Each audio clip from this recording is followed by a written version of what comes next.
Hola, soy el abogado Rodrigo Cerda y en esta oportunidad quiero hablar acerca del acto jurídico procesal. Pero para poder adentrarnos propiamente tal en esta materia debemos hacer una pequeña referencia a lo que nos indica el derecho civil. Y en particular podemos decir que el derecho civil es la rama del derecho que mayormente regula el concepto del acto jurídico. Lo estudiamos cuando hablamos de la fuente de las obligaciones, cuando hablamos del contrato en particular, y el artículo 1445, por ejemplo, nos indica una serie de requisitos o elementos que deben estar presentes en todo acto para que éste produzca efectos jurídicos. En razón de esos elementos, la doctrina nos ha definido el acto jurídico como aquella acción humana, consciente y voluntaria, que tiene por finalidad producir un efecto jurídico predeterminado. Estos actos jurídicos debemos diferenciarlos de los hechos jurídicos, entendiendo que los hechos son aquellas acciones de la naturaleza, habitualmente, que producen efectos jurídicos, pero que no tienen la intencionalidad de las partes que intervienen. Por ejemplo, la muerte natural de una persona. Esto es un hecho de la naturaleza que tiene consecuencias jurídicas. En materia procesal podemos realizar también similares análisis. El acto jurídico procesal es también un acto voluntario que tiene por finalidad producir efectos jurídicos en el proceso en el cual interviene.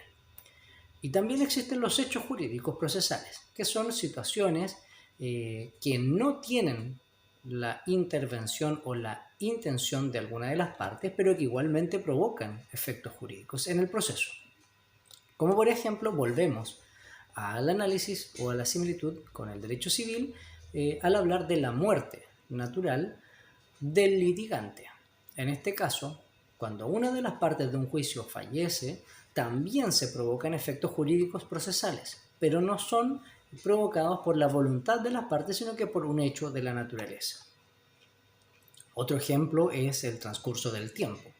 Sabemos que en materia procesal existe una consecuencia directa cuando transcurre un cierto lapso de tiempo, tanto para realizar una gestión procesal como también cuando no se realizan gestiones dentro de un tiempo determinado.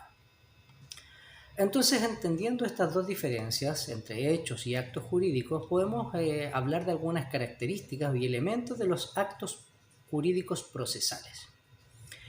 La primera característica que es necesario señalar es que los actos jurídicos procesales son esencialmente solemnes, es decir, requieren el cumplimiento de ciertas formalidades o solemnidades para que produzca eficacia jurídica. En el derecho civil sabemos que existen actos jurídicos solemnes, consensuales u otros tipos que no requieren el cumplimiento de determinadas exigencias y que igualmente provocan o producen efectos jurídicos. En cambio, en el derecho procesal y en el proceso en particular, esto no ocurre. Deben cumplirse las solemnidades para que el acto jurídico produzca efectos en el proceso, como por ejemplo la contestación de la demanda o la interposición de la demanda. Tienen en el Código de Procedimiento Civil una serie de requisitos que deben cumplir las partes para que este acto se entienda perfecto. De lo contrario, por ejemplo, si en la demanda no cumplimos con los requisitos del artículo 254 del Código de Procedimiento Civil, la parte demandada podrá atacar nuestro escrito a través de alguna de las excepciones que contempla el mismo código, como lo es la excepción de ineptitud de libelo. Otra solemnidad que podemos hacer referencia en materia procesal son los requisitos que debe cumplir la sentencia definitiva, la cual también se encuentra regulada por la ley y establece todos aquellos elementos que debe contener una sentencia para que produzca los efectos jurídicos. Una segunda característica que podemos mencionar en los actos jurídicos procesales son que eminentemente son unilaterales o principalmente son de característica unilateral. Es decir, la gran mayoría de los actos jurídicos procesales, para que nazcan a la vida del derecho, solo requieren el concurso de voluntad de una de las partes. Y en forma excepcional se exigirá la concurrencia de voluntad de dos o más sujetos, como por ejemplo en la conciliación. cada vez que se produzca la conciliación en un proceso, para que ésta efectivamente surjan los efectos jurídicos, requiere que las partes del proceso manifiesten su voluntad. No basta con que solo uno de los intervinientes esté de acuerdo con la conciliación. Todas las partes o intervinientes tienen que estar de acuerdo. Otra característica es que los actos jurídicos procesales se integran o se encuentran vinculados entre sí. Todos los actos jurídicos procesales, a pesar de que son independientes entre sí y se van creando y surgiendo efectos en forma independiente, están vinculados a un mismo fin. Es decir, integran el proceso en su totalidad con la finalidad de obtener finalmente la sentencia definitiva que resuelve el conflicto. Por otro lado, podemos decir que los actos jurídicos son autónomos, los actos jurídicos procesales.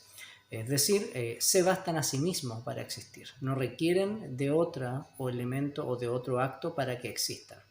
Pero esta autonomía no es absoluta, porque el proceso, como ya dije anteriormente, es una unidad que está enfocada en el cumplimiento de un mismo fin, que es finalmente la obtención de la sentencia definitiva.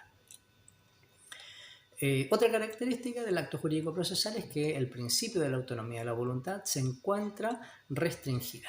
Esto porque existen solemnidades que deben cumplir las partes para que se produzcan los efectos jurídicos deseados. ¿Ya? Esta es la principal restricción que tiene la autonomía de la voluntad.